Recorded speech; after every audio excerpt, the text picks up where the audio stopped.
예, 이제 사흘 뒤면 북미 정상회담이 시작됩니다. 폼페오 미 국무장관은 회담에서 비핵화 시간표가 논의될 것이다 이렇게 말했는데요. 김정은 위원장과 트럼프 대통령 어느 선까지 합의를 이룰 수 있을까요? 박원곤 한동대 국제지역학 교수, 김열수 한국군사문제연구원 안보전략실장과 북미 정상회담과 관련한 내용 살펴보겠습니다. 안녕하십니까? 네, 안녕하세요. 자, 김열수 실장님. 네. 조금 전에 말씀을 드렸습니다만 폼페이오 미 국무장관이 싱가포르 회담에서 비핵화 시간표에 대해서 논의할 것이다 이렇게 밝혔는데 이게 무슨 뜻입니까? 예, 비핵화 시간표에 대해서만 예. 논의한다라고 하면 비핵화해야 될 내용은 다 합의가 이루어졌다라는 것을 의미하는 거거든요. 그런데 제가 볼 때는 거기까지는 아직까지는 못 간 것 같습니다. 왜 그러냐면 지금 미국이 요구하고 있는 것은 죄송합니다. CVIID잖아요. 그러니까 CVID에 좀 최대한 빨리 뭐 핵무기나 또는 ICBM과 관련된 장비나 물자 이거 좀 빼내자라고까지 합하면 사실대로 표현하면 CVIID가 돼야 되는데 여기에 대해서 북한이 아직까지 완전한 동의를 했다라고 볼 수 있는 증거가 아무데도 없고요. 두 번째는 이제 결국은 북한이 요구하는 것은 세 가지지 않습니까? 체제 보장하고 평화협정 그리고 이제 경제적 번영과 관련된 건데 이것은 제가 볼 때는 큰 문제는 없을 것 같아요. 이 부분에 대해서는. 그럼에도 불구하고 CVIID에 대한 것은 여전히 이견이 존재하기 때문에 이 부분에 대한 통큰 결단이 있어야 그다음에 이것을 서로 맞교환하는 시간표가 작성이 되어질 수 있다 이렇게 봅니다. 예, CVIID에서 I 하나가 더 들어간 건 뭡니까? 예, 인스턴트, 그러니까 적극적으로. 그러니까 이제 북한이 지금 만드는 것으로 추측하는 그런 핵무기의 일부 그리고 이제 ICBM의 장비 및 물자 부품의 일부를 빼내는 거 그게 이제 I가 되겠죠. 폼페이오 장관은 현지 시간으로 7일 기자회견을 열었는데요. 기자들의 질문에 이렇게 답했습니다. 잠깐 그래픽을 통해서 보시겠습니다. 예, 비핵화의 정의에 대해서 미북 간의 차이가 좀 줄어들었나 좀 더 얘기를 해달라고 하니까 이제 그렇다고 했고요.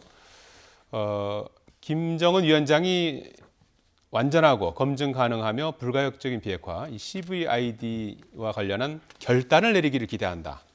이런 언급을 했어요. 아직까지 거기에 대해서 그러면 접점을 못 찾았다는 의미인가요? 그러니까 6.12 정상회담이 가까워오니까 이제 폼페이오 국무장관이랑 트럼프 대통령도 조금 그 여태까지 진행되었던 것들을 얘기하기 시작했습니다. 그래서 지금 방금 우리 본 7일 날 그 내용도 나왔고요. 폼페이오 장관이 NHK랑 또 얘기한 내용들이 있습니다. 이제 비교적 자세하게 좀 여태까지 나온 것 중에는 얘기를 했다고 생각하는데 우리 김영수 교수님 말씀하신 것처럼 결국 네 가지죠. 비핵화에 대해서 지금 이제 네 가지 카테고리로 나눠서 우리가 정리할 수 있을 것 같은데 첫 번째는 비핵화의 정의죠. 이제 그게 CVID. 이제 그 부분에 대해서 여전히 이견이 있다. 방금 그래픽에 나온 거 보니까 기자가 그러면 CVID에 대해서 북한이랑 합의를 한 거냐 그랬더니 그 부분에 대해서 조금 뭐 진전은 봤지만 구태여 지금 아직 구체적인 얘기는 해줄 수 없다 뭐 그런 식으로 얘기를 했고요. 또 하나는 이제 비핵화의 시기 방금 말씀하신 시간표인데 그 부분도 원래는 어느 정도 합의가 된 거라고 생각을 했습니다만 여전히 비핵화에 대한 시간표도 6.12 정상회담에서 지금 얘기를 해야 된다 이제 그런 식으로 폼페이오 장관이 밝혔고요. 세 번째는 이제 중요한 비핵화의 방법 범위 아까 말씀하신 이제 I와 관련된 건데. 그 부분에 대해서 폼페이오 장관이 낙관적이라는 표현을 썼습니다. 여태까지 실무회담을 통해서 해온 것이 있기 때문에 낙관적이다. 그렇지만 이것도 여전히 정상회담에서 논의가 돼야 된다라고 얘기를 했고 이제 마지막에 가장 중요한 비핵화의 조건이죠. 그래서 체제 안전 보장과 또 미북 수교를 이제 얘기를 했는데 그 부분에 대해서는 CVID가 돼야지 된다. 근데 여전히 CVID에 대해서는 김정은 위원장의 전략적 결단이 필요하다. 그래서 종합해서 말씀드린다면 폼페이오 장관의 얘기를 그냥 우리가 그대로 받아들인다면 결정할 것이 아직 굉장히 많이 남았다. 이제 일단 그렇게 판단이 됩니다. 트럼프 대통령도 이런 얘기를 했어요. 북미 정상회담과 관련해서 평생을 준비해왔다. 이 뭘 평생을 준비해왔다는 의미인지. 그리고 비행기 안에서 15개 상자 분량의 뭐 자료를 읽어야 된다는 거죠. 급히 뭘 읽어야 될 게 굉장히 많은 것 같은데요. 네, 그분답게 대답을 했다라고 보고요. 왜 이제 이런 얘기가 나왔냐 하면 당신이 너무 준비를 안 해서 정말 그 김정은 위원장하고 대담할 때 우리가 좀 손해보는 그런 결과물이 나오지 않겠느냐 그런 식으로 이제 질문을 한 거죠. 그러니까 나는 뭐 준비 엄청나게 많이 했고 평생을 준비했다. 그리고 비행기 타고 갈 때도 내가 읽어야 될 게 15상자 분량이나 내가 있다. 그거 읽고 가야 된다. 그러니까 나 준비 많이 했으니까 걱정하지 말아라. 이런 얘기거든요. 예. 그런데 기자들이 왜 물어봤겠어요? 그러니까 우리가 이제 며칠 전에만 하더라도 계속해서 이제 언론에 나오는 것이 트럼프 대통령이 하루에 8시간 내지 10시간 이제 공부하고 있다라고 그러는데 그건 믿을 사람 아무도 없잖아요. 트럼프 대통령이 일정이 매일같이 공개되는데 어떻게 8시간에서 10시간 공부해요? 일단 그거 안 한다는 거고요. 두 번째는 그렇게 자료를 줘도 그 사람 스스로가 그렇게 아주 꼼꼼하게 그거 읽고 공부하고 학습하고 할 성품을 지닌 분이 아니에요. 예. 그러다 보니까 이제 이런 질문이 나온 거고 거기에 대한 답변으로 생각하면 될 것 같습니다. 예. 역시 그 뉘앙스로 보면은 트럼프 대통령이 그 협상 이런 쪽으로 상당히 스스로 이제 그 능한 그런 이제 사람이라고 자평하고 있는 그런 상황인데 마지막 그 정상 간의 어떤 담판에서 해결해야 될 부분이 여전히 남아 있다 이렇게 봐야 되는 겁니까? 예, 방금 말씀드린 것처럼 그 가장 핵심이 이제 비핵화의 그 4가지 분야인데 예. 지금 현재로서는 4가지 분야에 대해서도 여전히 결단이 필요하다라고 생각을 합니다. 물론 실무회담을 했지만 이게 하나하나가 뭐 북한의 입장에서는 굉장히 부담스럽고 쉽게 해결될 문제가 아니거든요. 예. 그러니까 결국은 최종적으로 김정은 위원장이 결정을 해야 된다라는 거죠. 그래서 일단 뭐 CBID도 아까 우리 김할수 교수님 말씀하신 것처럼 I 같은 경우에 이제 불가역적, 돌이킬 수 없다라는 건데 그것은 결국 핵 폐기를 얘기하는 것이고 지난 우리가 거의 30년 가까이 북한 핵 문제를 다루면서도 한 번도 북한이 핵 폐기를 한 적은 없습니다. 예. 그러니까 풍계리의 그 핵실험장에 대해서 지금 그게 폐기가 됐다라고 얘기를 했는데 엄격히 이 비핵화 과정에 따르면 폐기는 아니죠. 그래서 핵 불능화가 맞습니다. 이제 예. 과정이 핵 동결로 시작해서 불능화, 그 다음에는 이제 검증과 신고와 검증을 통해서 마지막 핵 폐기인데, 예.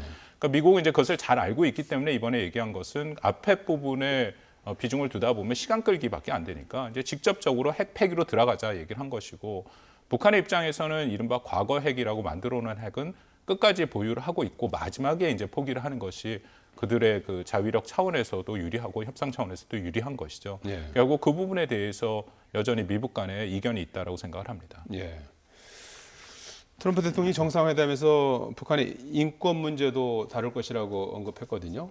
이전에도 이런 인권 문제를 언급하겠다라고 한 적이 있었나요? 예, 이게 예. 인권 문제는 실질적으로 이제 다루질지 안 다루질지 그 점 좀 두고 봐야 되긴 하는데 의제가 계속 확대되는 것에 대해서 옛날에 이제 김계관 제1부상의 담화문을 통해서 굉장히 여기에 대해서 두드러기적인 반응을 보이지 않습니까? 그래서 이게 뭐 핵과 화학 무기뿐만 아니고 핵과 미사일뿐만 아니고 항미 생물학 무기도 이제 더 의제에 포함시키자고 그러고 인권 문제까지 포함시키자고 그러면 이건 회담하지 말자는 거하고 마찬가지 아니냐. 나 그러려고 하면 회담 구걸할 생각이 없다라고 한 것이 이제 북한 외교부의 그런 이제 주장이었다라고 보죠. 그러다 보니까 이걸 이제 좀 줄여야 되겠다라고 생각은 하고 있었는데 지금 사실상 기자들이 이제 이걸 물어보면 트럼프 대통령 입장에서 이 인권 문제 얘기 안 한다고 할 수가 없어요. 왜 그러냐면 인권 문제는 어차피 나중에 다루어질 수밖에 없어요. 왜 다루어질 수밖에 없느냐 하면 이건 의회의 관심사항이거든요.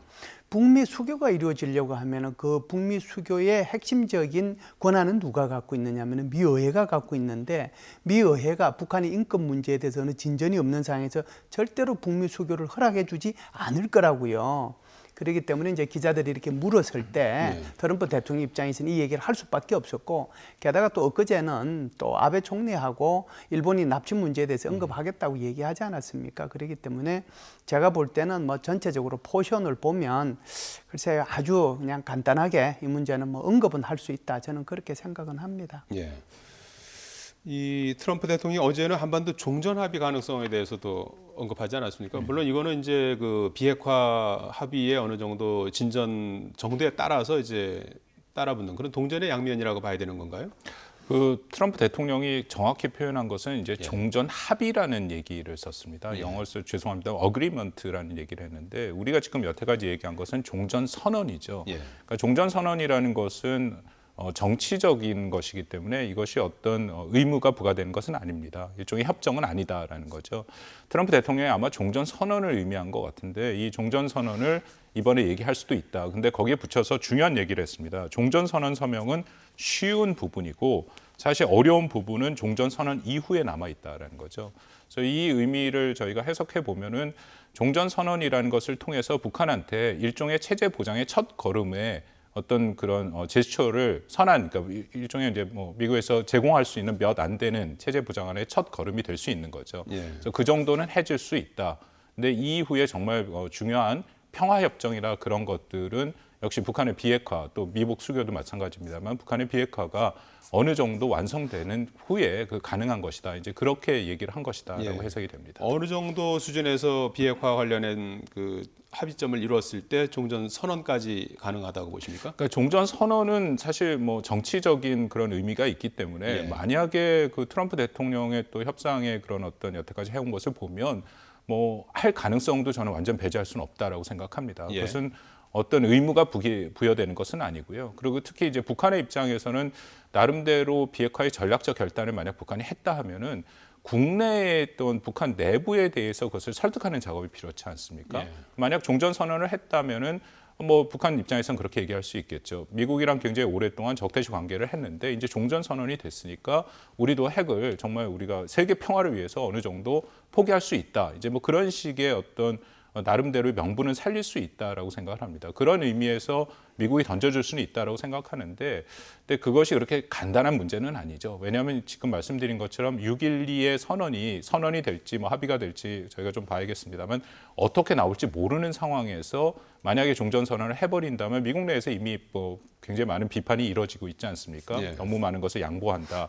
그런 부분도 있고 그래서 아마 조금 신중하지 않을까 하는 그런 판단을 해봅니다. 예. 종전 선언이 만약에 나온다고 하면은 우리가 빠진 상태에서 이제 이루어지는 그런 선언이 될 텐데요. 우리 정부나 청와대는 어떤 입장인가요? 예, 양자 간의 선언도 가능은 합니다. 예. 가능은 한데 이게 지금 미국 스스로도 뭐 가능하면은 남북미가 했으면 좋겠다는 생각을 예. 갖고 있는 것 같고요.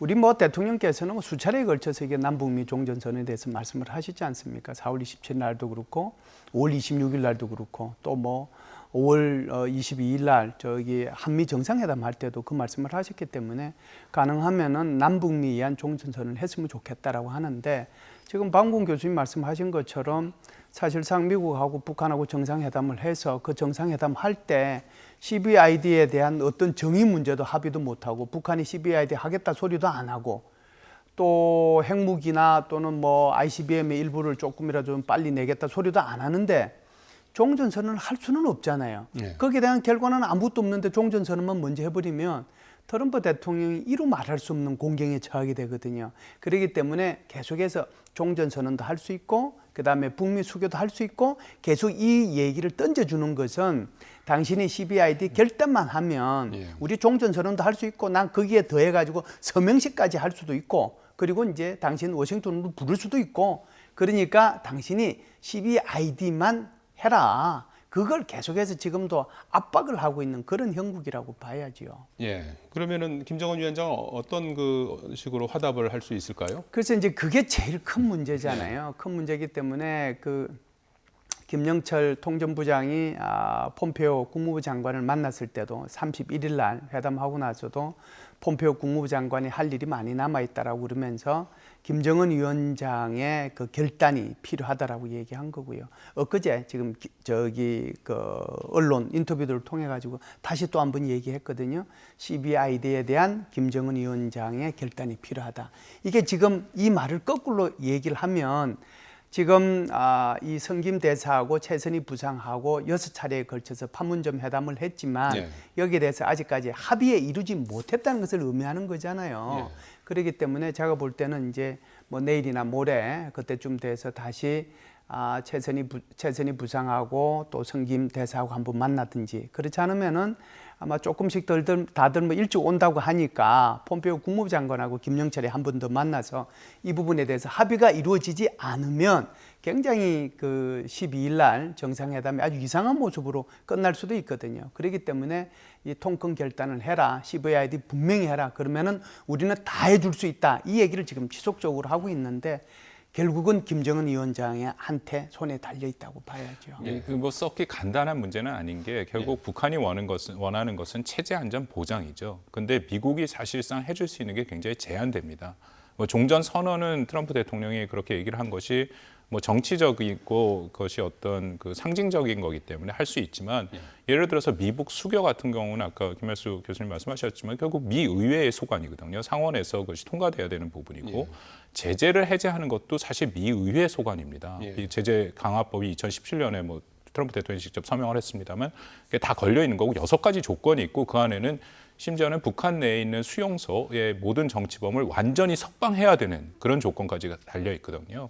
그래서 이게 지금 미국이 할 수 있는 것이 굉장히 제한된 상황이다라는 거죠. 그래서 뭐 제가 알기로는 지금 미북 간의 협상을 하는데 계속 미국이 CBID를 얘기하니까 북한의 입장에서 그럼 어떤 체제 안전 보장을 해줄 것이냐. 이제 그 부분에 대해서 미국이 납득할 만한 또 설득력 있는 답을 지금 완전히 제공하지는 못하고 있다. 이제 그렇게 저는 알고 있습니다. 종전선언이라고 하는 것이 이제 미국이 원하는 것은 아니고요. 그러니까 아까 박 교수님도 말씀하셨지만 사실상 이 부분은 북한이 원하는 거거든요. 왜 그러냐면 전체적으로 보면 평화협정이라고 하는 큰 틀 속으로 가는 시작이잖아요. 종전선언을 해야 그다음에 이제 불가침이라고 하는 것을 미북 사이에 할 수 있는 거고 그다음에 평화협정이 있고 북미 수교 이 단계로 가는데 그러면은 미국이 보여줄 수 있는 게 뭐냐라고 하는 거죠. 그래서 지금처럼 뭐 의회에 이렇게 승인을 굳이 안 받아도 되고 또 비핵화에 대해서 아주 그냥 많이 진전이 안 된 상태에서도 해줄 수 있는 유일한 것이 거의 종전선언이거든요. 그러니까 이거라도 나는 해줄 수 있다. 그러려고 하면 CBID에 대해서 너 정의에 동의해라. 그것만 하면은 나 종전선언하고 그다음에 너 나 불러들여서 우리 워싱턴 구경도 시켜주고 그렇다면 말하라고도 나가 당신 초청할 수 있다. 계속해서 북한을 설득하고 압박하고 뭐 얼르고 달래고 있다고 이렇게 봐야죠. 자, 그래서 그런가요? 지금 뭐 회담이 12일이지 않습니까? 사흘 이제 뒤로 앞으로 나가는 내일 트럼프 대통령과 김정은 위원장이 나란히 싱가포르에 도착할 걸로 이렇게 좀 예정이 돼 있는 상황 아니겠습니까? 이렇게 저 회담 일정이 좀 여유가 있는 상황인데 이렇게 일찍 오는 이유가 뭐라고 보십니까? 일단 뭐 트럼프 대통령은 두 가지다라고 생각을 하는데요. 첫 번째는 그만큼 이번에 미북 정상회담이 중요하다라는 거죠. 그래서 먼저 와서 현장에서 좀 확인하고 또 참모들과 함께 이제 최종적으로 검토하고 그리고 지금 우리가 말씀을 나눈 것처럼 해결되지 않은 문제에 대해서는 여전히 좀 시간 여유를 갖고 움직일 수 있다라고 생각하고요. 또 하나의 이유는 이게 G7이랑 관련이 있습니다. 지금 G7이 그 캐나다 퀘벡에서 하고 있는데 트럼프 대통령이 G7을 별로 안 좋아하거든요. 그래서 지금 G7에서도 사실 미국을 한 파트로 하고 나머지 6국가 간에 일종의 지금 대립구도가 형성이 돼 있는 거고 왜냐하면 나머지 모든 국가들에게 지금 트럼프 대통령의 미국이 관세를 부과했지 않습니까? 철강과 알루미늄에 대한 관세를 부과했고 또 하나는 이제 기후변화 협약에서 탈퇴하고 또 이란 핵 합의도 전부 다 없앤다. 그런 거에 대해서 나머지 6개국이 굉장히 문제 제기를 하고 있는 그런 상황이거든요. 그래서 원래는 그것을 다 끝나고 오기로 했는데 중간에 지금 끝나기 전에 이제 온다라는 겁니다. 거기에 제가 생각하기에는 원래 G7이 끝나면 이제 공동 기자회견을 하게 되는데 거기에서 당연히 트럼프 대통령이 많은 비판을 받을 것이고 당연하고요. 그래서 그런 것들을 본인이 별로 좋아하지는 않았고 이미 그 일부 좀 보도가 됐습니다만 자기가 왜 G7에 가야 되느냐라는 것까지도 좀 얘기를 하고 있고 심지어는 G8이 원래 있었지 않습니까? 러시아를 조금 집어넣어라 얘기를 하고 있습니다. 근데 이게 지금 우리가 북한 비핵화 문제 때문에 이것을 조금 간과를 하고 있는데 이거 간단한 문제는 아니고요. 그 트럼프 대통령의 워낙 지금 여러 가지 생각이 기존에 갖고 있던 가치와 규범과는 굉장히 다른 방향으로 움직이고 있다라는 거죠. 그래서 이 부분도 우리가 앞으로 계속 유의해서 좀 관심을 가져야 될 부분이다라고 생각을 합니다. 지금 뭐 일부 보도가 정확한 건지는 모르겠습니다만 이제 김정은 알려진 대로라면 내일 이제 김정은 위원장이 10일에 이제 싱가포르에 이제 가게 되는데 어떤 방식으로 가게 될 것 같습니까? 그 비행기 말씀하시는 거죠. 그래서 이게 참 김정은 위원장도 고민은 될 겁니다. 참매 1호를 이제 타고 가야 되는 거잖아요, 원래. 근데 뭐 사실상 한 10,000km 날 수 있고 또 실제적인 거리는 뭐 북한에서 싱가포르까지 4,700km밖에 안 되니까 갈 수는 있는데 이게 이제 동일 기종이 이제 몇 년 전에 지금 이제 북한의 2인자라고 볼 수 있는 최용해가 러시아 갈 때 가다가 고장이 나서 회항한 적이 있거든요. 이게 이제 지난번에 5월 7일 날, 8일 날 텐진 갈 때는 한번 천진이죠. 텐진 갈 때는 한번 뭐 이용은 했는데 그거는 거리가 얼마 안 되지 않습니까? 그런데 이건 뭐 한 5,000km를 가는데 엄청난 부담이 있을 거란 말이죠.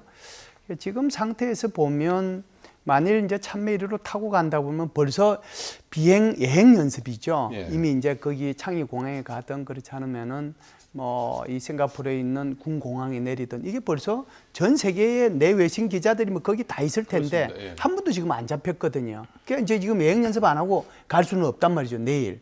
그래서 참매 1호는 곤란하지 않겠느냐는 생각이 들고요. 첫 번째가 할 수 없이 이제 그러려고 하면 싱가포르에서 좀 뭐 비행기를 빌리든지 그렇지 않으면 중국에서 비행기를 빌리는 방법이 있는데 어찌됐든 뭐 싱가포르 외교부 장관이 뭐 그제 들어갔다가 이제 나왔고 네. 다시 또 지금 중국에서는 옛날에 시진핑 주석이 타던 전용기가 뭐 다시 또 평양으로 들어갔다는 이런 보도가 있어서 그 두 비행기 종류 중에서 하나를 선택해서 갈 가능성이 굉장히 농후하겠다 그런 생각인데 그건 조금 더 지켜봐야 될 것 같습니다. 예. 북한의 입장에서는 이것이 가장 또 부담되는 부분 중에 하나죠. 그래서 미국과의 실무 협상을 할 때도 특히 이동에 대한 것에 대해서 많이 우려를 했다라고 하는 것이 북한 체제가 원래 수령 체제고 그 수령 체제 입장에서는 지금 김열수 교수님 말씀하신 것처럼 다른 국가의 그런 또 비행기를 타고 간다라는 것이 네. 사실 북한으로서는 굉장히 어려운 결정이죠. 네. 특히 조종을 그렇게 되면 북한이 하는 것이 아니라 다른 나라의 조종사가 그 운전을 맡게 되는데 네. 과연 그것을 최고 지도자가 용납할 수 있을까 하는 문제도 있는 거고 그리고 말 그대로 지금 뭐 세계의 단판이다. 그 미국과 굉장히 대등한 위치에서 하고 있는데 미국은 전용기를 타고 오는데 북한은 다른 국가의 국적기를 활용한다라는 것조차도 지금 쉬운 일은 아니죠. 그래서 아마 그런 고민이 깊다라고 생각을 합니다. 예, 그렇습니다. 이저 회담은 12일이고 이제 숙소가 김정은 위원장 숙소 세인트리지스하고 트럼프 대통령 숙소가 샹그릴라 호텔 차로 5분 거리라고 하니까 내일 만약에 두 정상이 간다 그러면 12일 정상회담 전에라도 한 번 더 만날 수도 있겠어요. 저는 이제 그렇게는 안 봅니다. 예. 그러니까 이제 아마 트럼프 대통령은 내일 저녁쯤 이제 도착할 예. 거고요. 그러다 보니까 사실상 김정은 위원장이 지금 자리 비울 형편은 아니잖아요, 예. 솔직히.